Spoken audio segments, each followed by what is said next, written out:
Baru naik kelas, kok sudah mau ngajak sparring penguasa? Maaf, level kita beda.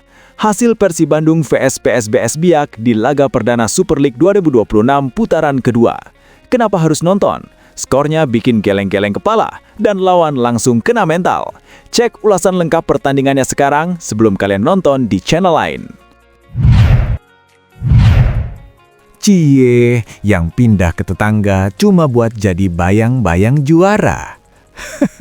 Pernyataan berkelas Kapten Persib, Mark Klok doakan Shane Patinama sukses di Persija. Tapi ingatkan, Persib akan jadi juara. Peringatan, kalimat Mark Klok ini halus tapi nusuk banget sampai ke tulang rusuk rival. Tonton videonya sampai habis biar kamu tahu gimana cara berkelas yang elegan. Katanya klub besar, tapi kok hobinya nampung diaspora yang bergaji murah. Alhamdulillah, wa syukurillah. Lihat Shane ke klub Gubernur FC kok panas. Sorry, kita klub profesional yang seleranya pemain Serie A. Sempat alami masalah keluarga, Boyan Hodak tegaskan Federico Barba sepakat bertahan di Persib. Bikin emosi. Ada alasan kenapa Barba lebih pilih bertahan di Bandung daripada turuti homesicknya. Bongkar fakta sebenarnya di sini sekarang juga sebelum beritanya tenggelam. Kami tidak butuh penonton yang ragu. Kami butuh bobotoh sejati yang haus kemenangan. Kalau mentalmu kuat menghadapi fakta yang keras, tekan subscribe sekarang juga.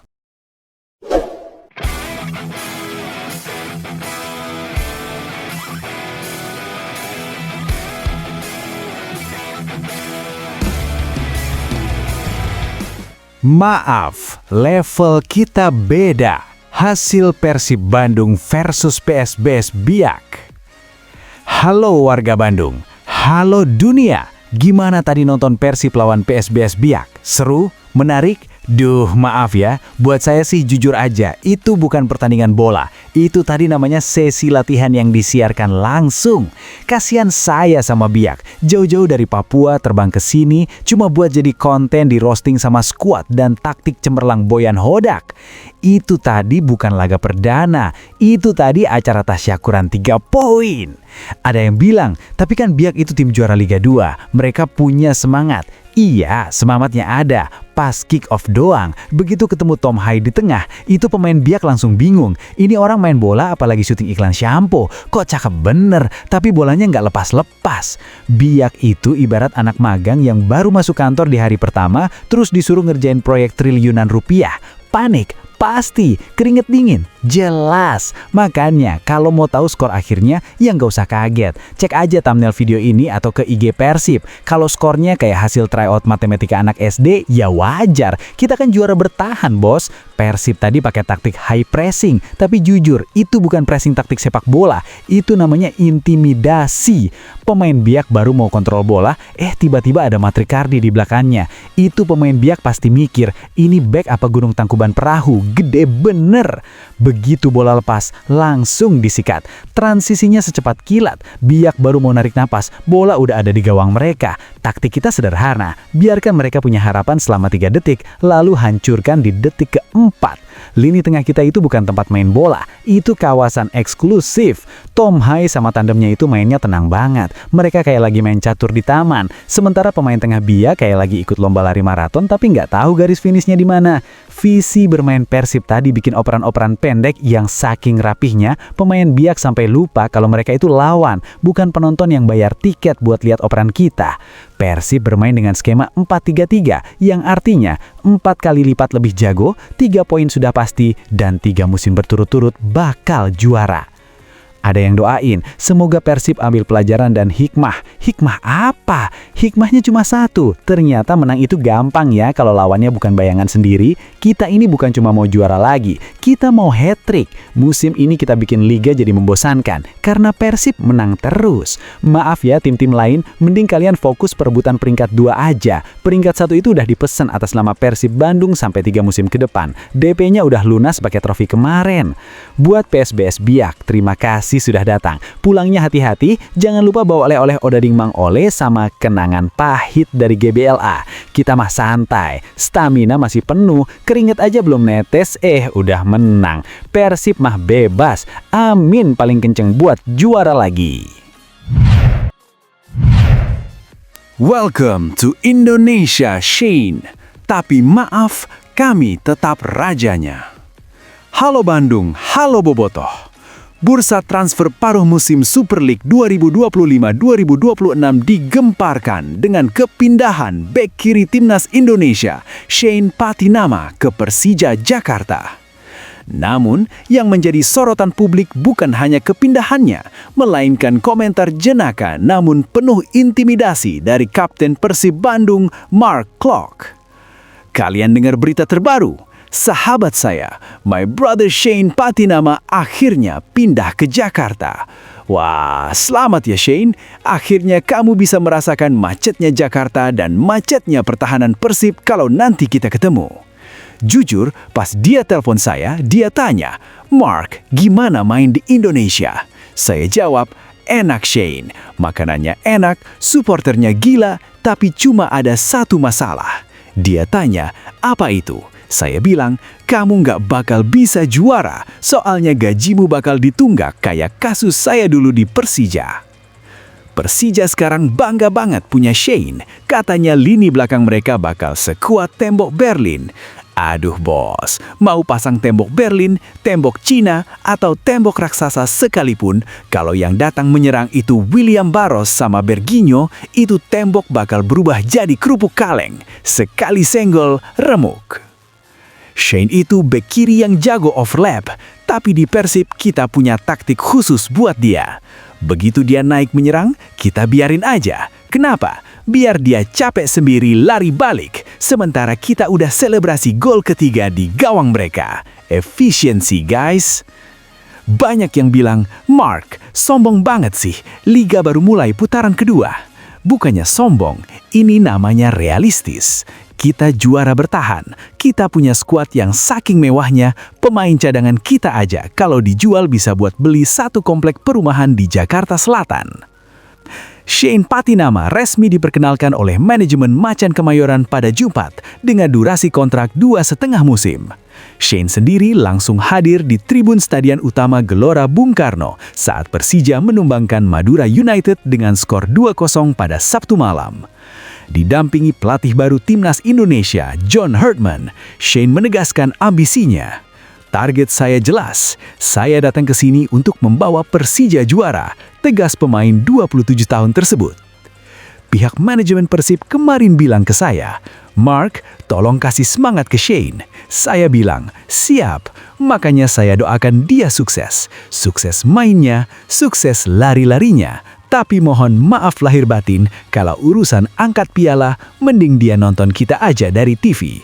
Kan Jakarta Bandung dekat, kalau dia mau pinjam piala buat foto-foto bentar, ya bolehlah, tapi jangan dibawa pulang. Buat teman-teman di Jakarta, terima kasih sudah meramaikan liga dengan beli pemain mahal. Kita sangat menghargai usaha kalian untuk mencoba mengejar kita. Tapi ya gitu, kayak lari di atas treadmill. Kalian keringetan, kalian capek, tapi nggak maju-maju, tetap di belakang Persib. Shane, welcome to the league. Nikmati cuacanya, nikmati kulinernya, tapi jangan pernah mimpi nikmati pialanya. Karena piala itu sudah nyaman banget tidur di Bandung, dan dia nggak mau pindah ke tetangga sebelah. Boyan Hodak pastikan Federico Barba tetap menjadi tembok kokoh Persib Bandung meski diterpa isu personal. Di tengah hiruk-pikuk bursa transfer putaran kedua Super League 2025-2026, sebuah kabar melegakan datang bagi publik sepak bola Jawa Barat. pelatih kepala Persib Bandung, Boyan Hodak, secara resmi mengakhiri spekulasi mengenai masa depan bek asing andalannya, Federico Barba. Meskipun sempat dikabarkan mengalami masalah keluarga yang cukup pelik di Italia, Barba dipastikan tetap bertahan bersama skuad Maung Bandung untuk menuntaskan misi hat-trick juara.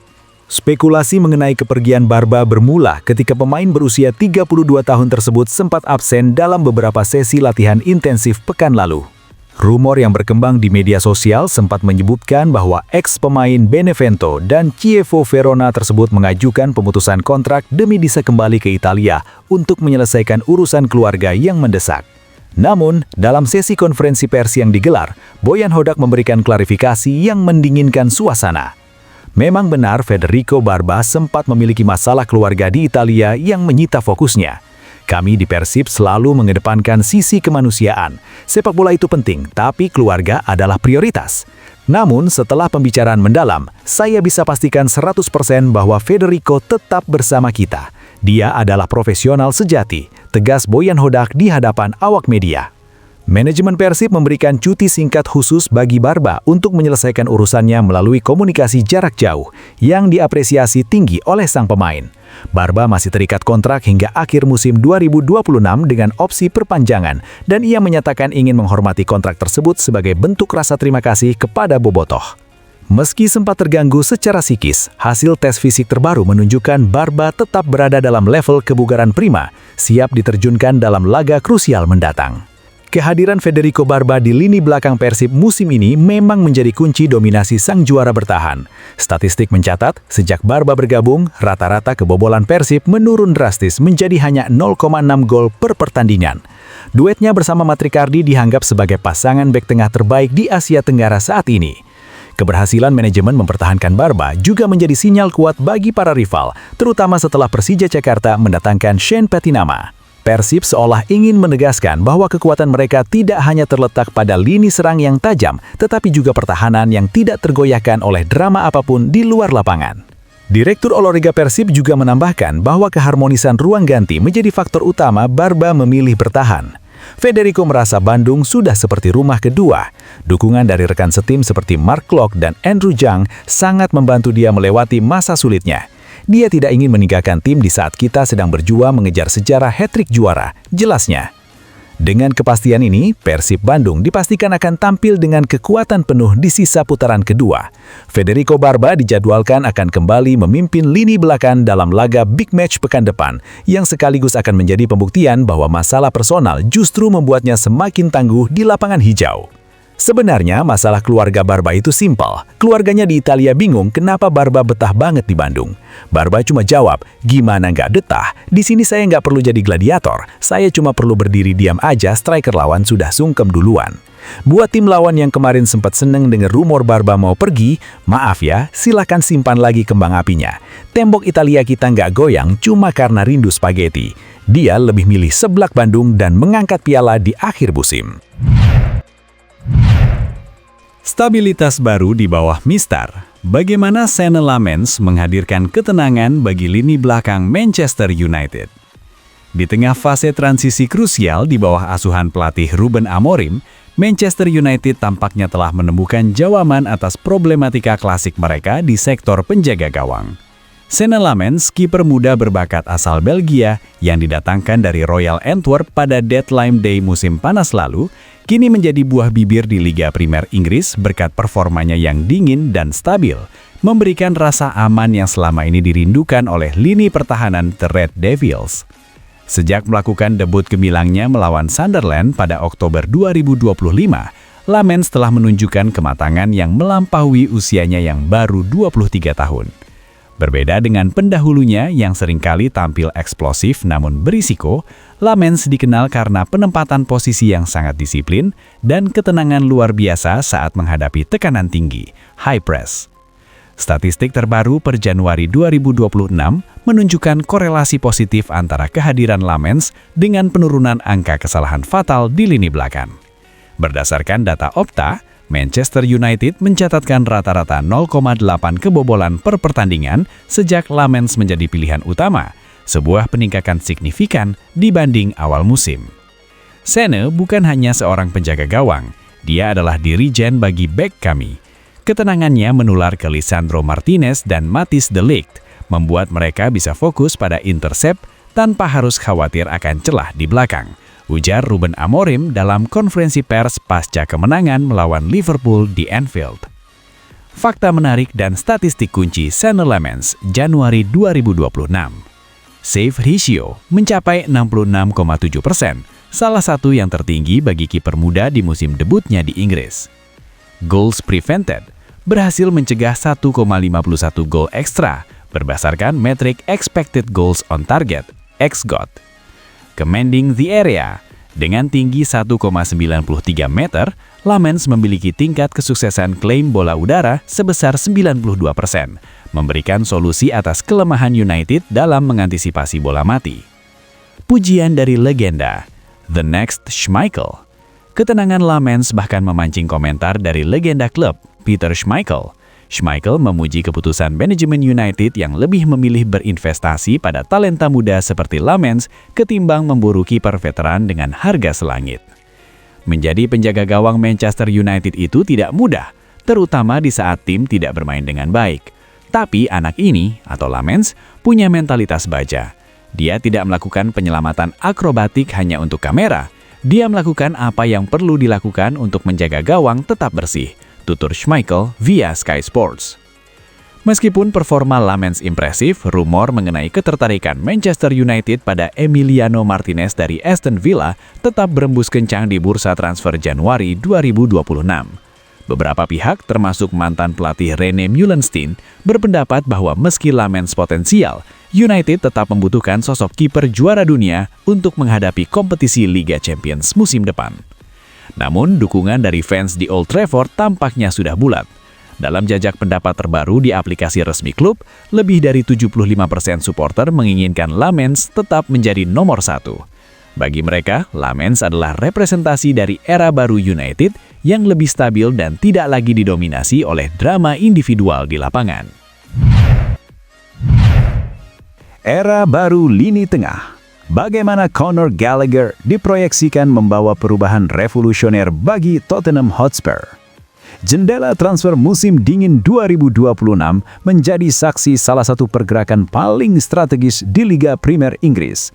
Tottenham Hotspur secara resmi berhasil mengamankan tanda tangan gelandang internasional Inggris Conor Gallagher dari Atletico Madrid.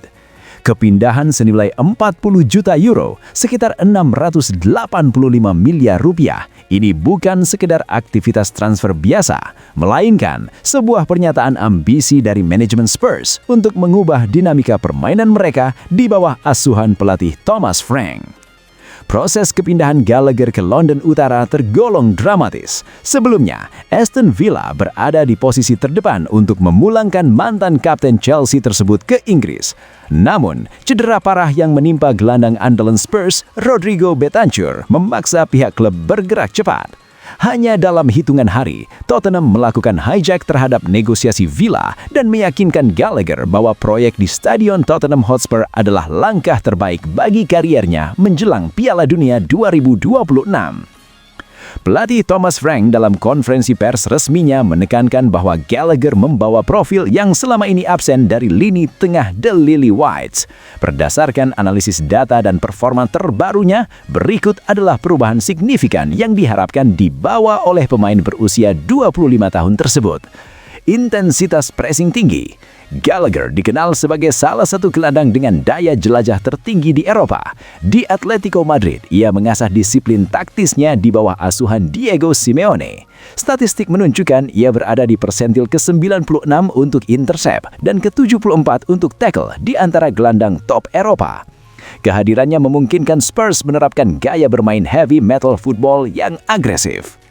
Transisi box-to-box yang dinamis. Berbeda dengan gelandang Spurs lainnya yang lebih cenderung statis atau fokus pada distribusi, seperti Joao Palhinha, Gallagher menawarkan progresi bola melalui lari eksplosif.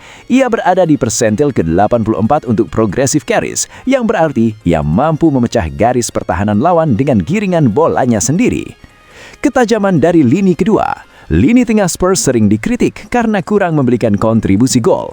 Gallagher yang mencatatkan 7 gol selama masa singkatnya di Spanyol memiliki naluri untuk masuk ke kotak penalti di waktu yang tepat, sebuah elemen yang sangat dibutuhkan untuk meringankan beban Dominic Solanke di lini depan.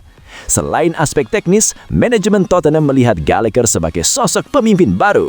Connor pernah menjadi kapten di klub sebelumnya. Dia membawa kedewasaan, karakter, dan kepribadian yang kuat ke ruang ganti kami, ujar Thomas Frank. Di tengah skuad yang dihuni banyak pemain muda seperti Archie Gray dan Lucas Bergvall, pengalaman Gallagher di level internasional, 22 caps bersama timnas Inggris dianggap krusial untuk menjaga stabilitas mental tim. Meskipun ekspektasi membubung tinggi, Gallagher menyadari bahwa perubahan tidak terjadi dalam semalam. Debutnya saat melawan West Ham United pekan lalu berakhir dengan kekalahan tipis 2-1. Namun, pengamat sepak bola mencatat bahwa dalam 70 sentuhan pertamanya, ia memberikan dampak instan dengan menciptakan peluang dan memenangkan mayoritas duel darat. Media Inggris menyebut performanya sebagai energi yang menjanjikan di tengah sistem yang masih butuh penyesuaian. Bagi Gallagher pribadi, kepindahan ini adalah pertaruhan besar. Dengan posisi di timnas Inggris yang mulai terancam oleh nama-nama baru, ia membutuhkan menit bermain reguler dan performa konsisten untuk menarik perhatian Thomas Tuchel, pelatih timnas Inggris per 2026. Bermain di London, kota asalnya, diharapkan mampu mengembalikan kepercayaan diri penuh sang gelandang untuk mencapai puncak performanya.